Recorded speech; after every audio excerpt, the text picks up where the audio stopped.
Jokowi dan Pak Maruf itu Islam atau kafir? Islam. Kalau dia bukan Islam tidak jadi presiden. Betul apa betul? Nggak bakal jadi, Wi. Karena dia beragama Islam, maka dia jadi yang memberi amanah adalah umat mayoritas Muslim. Begitu. Jadilah dia. Begitu dia jadi, kata Allah cuma satu, berbuat adil.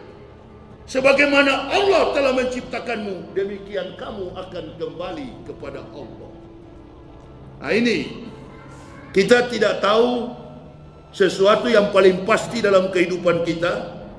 Kata Imam Syafi'i, bertanya kepada murid-muridnya, apa yang paling dekat dengan kita? Wahai santri-santri, murid-muridku. Ada yang menjawab, anak, istri, suami, tetangga. Kata beliau, betul semua jawaban kalian, tapi yang aku maksudkan yang paling dekat dengan kita adalah mati. Apa yang paling jauh dengan kita? Ada yang menjawab al-buruj, tata surya, atmosfera bumi, lapisan antara langit dan bumi. Ada yang menjawab tata surya, bintang-bintang, bulan, matahari, kedalaman laut. Betul semua, kata Imam Syafi'i. Tapi yang aku maksudkan, yang paling dekat dengan kita adalah masa lalu. Ditambahkan itu di dalam kitab Ihya Ulumuddin oleh Abu Hamid atau Al-Imam Al-Ghazali. Ditulis,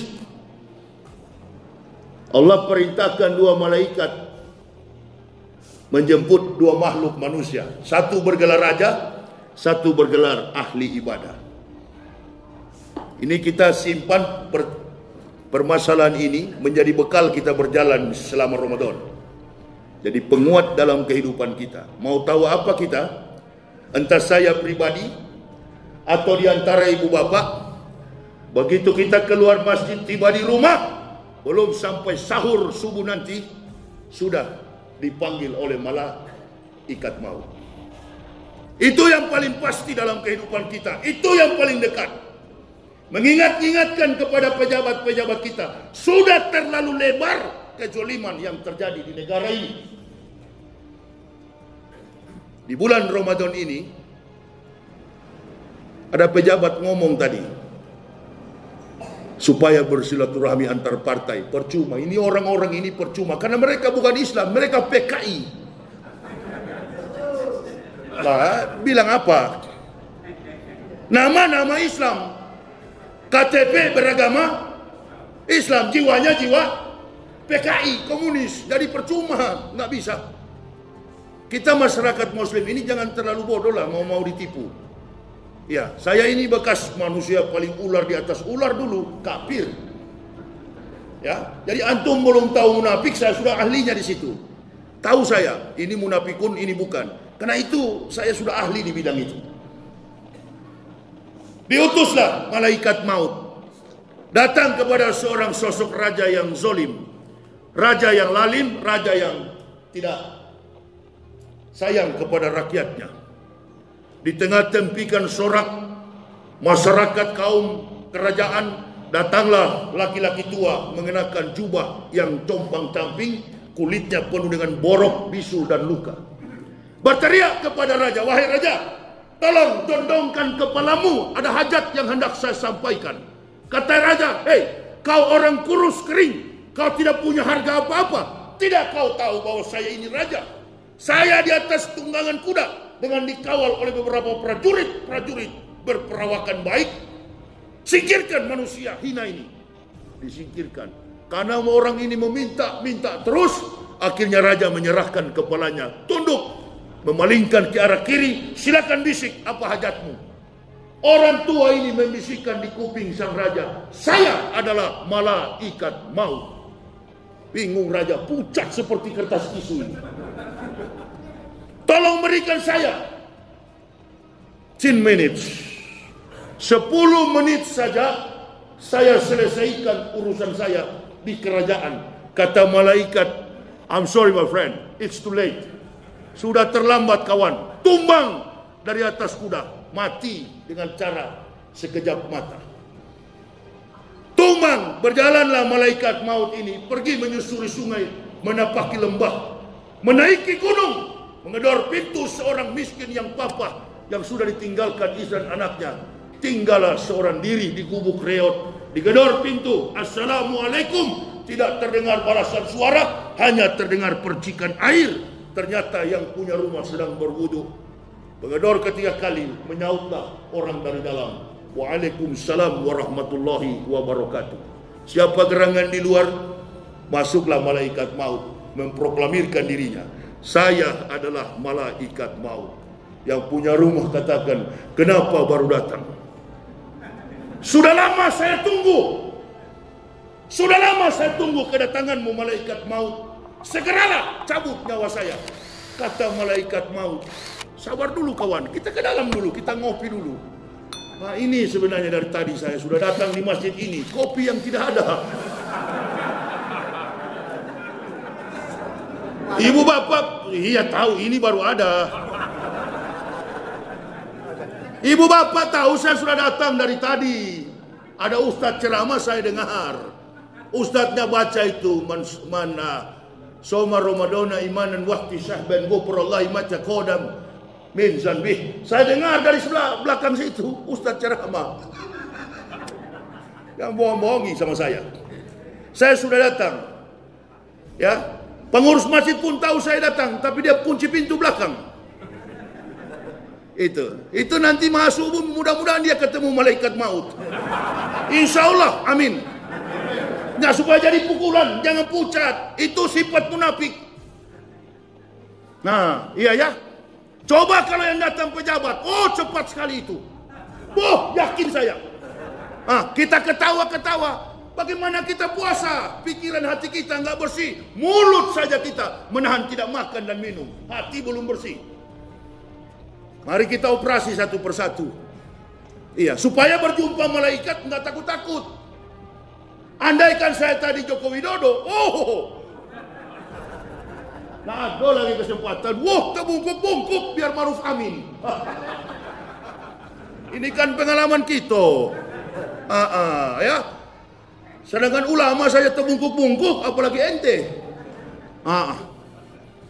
Nah boleh begitu, sambut. Ada tamu, apalagi malaikat maut yang datang, pakai hitam begini, kan begitu. Ini lambang Pak, lambang malaikat maut. Hitam di luar saja, di dalam putih, insya Allah. Daripada putih di luar, hitam di dalam kawan. Berhenti yang begitu-gitu. Ya, sambil ceramah saling operasi kita. Iya, harus saling operasi. Saling lagi ceramah, operasi. Tegur yang nyata-nyata daripada kasih yang tersembunyi. Hantam lebih-lebih, memang harus ditindis betul-betul. Kalau mau berubah kita, karena tidak ada lagi yang berani sekarang ini menghadapi kenyataan. Nggak ada lagi. Islam makin hari makin tenggelam. Kami dari Jakarta berkeliling ke Sumatera Barat dan nanti besok di Riau. Untuk apa? Melihat kondisi umat yang semakin hari semakin tenggelam keimanannya. Itulah kita melaksanakan saum Ramadan, menghormati diturunkannya firman Allah. Untuk apa? Isinya ini cuma 2. 114 surat, 6.666 ayat, 30 juz. Isinya cuma 2. Lakukan perintah Allah, hindari apa yang dilarang oleh Allah. Cuma itu. Nggak perlu ibu bapak hafal 30 juz. 2 itu saja dilakukan, insya Allah semuanya tercatat dalam Al-Quran sebagai pedoman. Itu sebabnya Allah katakan, diberikan 2 cahaya kepada umat Muhammad, nurul Quran wa nurul Ramadan. Cahaya Al-Quran, cahaya Ramadan, untuk menerangi umat Muhammad dari siksa kubur. Kadangkala saya sedih, ada ustadz menerangkan ke orang Islam yang masuk neraka. Saya kalau sudah dengar ceramah begitu, pulang saya. Mana ada orang Islam masuk neraka? Yang masuk neraka kafir, yang bukan Islam. To the point begitu. Yang masuk neraka itu bukan Islam, Kristen, Hindu, Buddha, Konghucu dan lain sebagainya, neraka habis. Saya lewat di situ banyak sekali kelenteng, neraka semua itu. Nah, itu baru buya. Itu baru buya. Jangan bilang oh nanti orang Kristen dengan orang Islam surganya sama. Cuma orang Islam pakai Lion Air. Orang Kristen pakai bus ALS antar lintas Sumatera. Tidak ada sama. Agama itu beda. Lalu bagaimana Ustaz? Menteri Agama suruh berdoa semua agama. Oh, jangan pancing. I'm understand. To the world we live in. Saya paham di mana dunia saya hidup. Ini orang dijadikan pejabat untuk memancing kita supaya keluar. Saya nggak mau tanggapi, malas.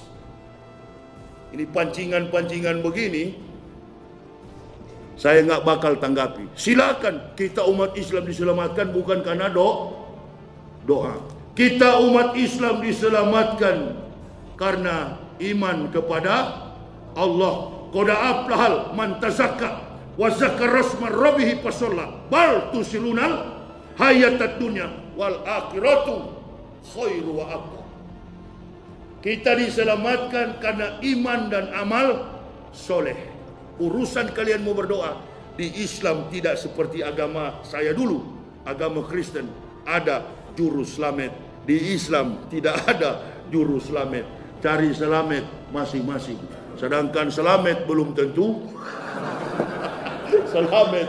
Makanya umat Islam kalau ditanya masuk surga, jawabannya insya Allah. Tidak takabur, tidak sombong. Tidak. Itu yang saya masuk Islam. Oh, betul-betul filosofis yang terkandung dari kata insya Allah. Tidak mau melompat, tidak mau mendahului Allah Subhanahu wa ta'ala dalam segala urusan, apalagi tentang keselamatan. Selagi dia taat, urusan masing-masing. Berpuasa kata Allah, ini paling secret, paling rahasia. Kata Allah apa? Kulu amalibni Adam ila saum fa innahu li wa ana asbih.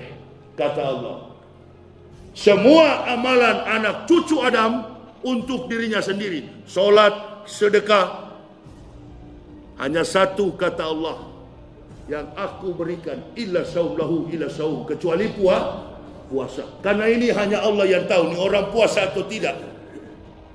Ibu bapak pikir kalau di kafir juga tidak puasa. Puasa orang kafir, pendeta pun puasa. Bahkan gereja Adventis setiap hari Sabat, dalam bahasa Arab setiap hari Sabtu Bu ya, pendeta Adventis dan jemaatnya sepanjang zaman mereka puasa. Kalau ditanya kepada pendeta kenapa puasa, untuk menahan nafsu agar sabar membimbing domba-domba. Lah memang itu. Jadi kalau umat Islam dituduh domba sesat, itu logika terbalik. Di dalam studi kependetaan, teologi kependetaan semester 4 ada pembelajaran mata kuliah dasar umum, mata kuliah pengembangan kepribadian. Semester 4 ada studi penggembalaan.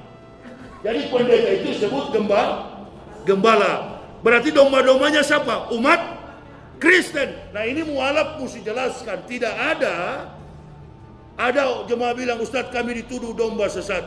Matius 15 ayat 24, jawab Yesus, aku diutus hanya kepada domba-domba yang sesat dari Bani Israel. Jadi domba sesat itu pertama Bani Israel. Kedua, orang yang mengikuti jejak Bani Israel, agama Kristen. Jadi kita bukan domba sesat. Kita adalah orang-orang yang diselamatkan karena iman. Ibu bapak dan saya tidak luput daripada dosa. Semua umat Islam tidak luput dari dosa. Hanya satu yang dijamin dosanya diampuni dan dijamin masuk surga, Rasulullah Muhammad Sallallahu Alaihi Wasallam. Di Ramadan beberapa tahun lalu, komentator TV tanya kepada Pak Quraisy Shihab, ahli tafsir, Prof, betulkah Nabi Muhammad sudah dijamin dihapus, diampuni dosa-dosanya dan dijamin masuk surga? Belum tentu. Nah ini ada Muslim yang omong kosong, yang tidak tahu tentang hal ini, mau melawan sama saya, mau ajak berkelahi. Allahu Akbar. Ini Yahya Waloni ini dari kecil umur begini memang sudah petarung. Cuma belum ketemu lawan aja sekarang. Oh iya, ya.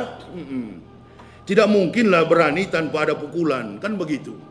Orang Manado itu kan mempelajari 3 aspek kalau laki-laki. Yang pertama, laki-laki Manado itu harus kaya dengan pengetahuan filsafat. Yang kedua, tahu memasak. Kenapa? Kalau binimu sakit, kau bisa memasak. Yang ketiga, bisa bela diri. Kok imam-imam saja yang ditusuk? Yahya Waloni ini nggak pernah diganggu. Saya tunggu-tunggu. Umpamanya di masjid ini juga ada PKI mau coba saja nanti. Baku rimbas kita di luar masjid. Iya ya. Nah, atau sementara ceramah begini, coba-coba tikam. Ku angkat meja ini, ku tindis, jamaah jangan bela.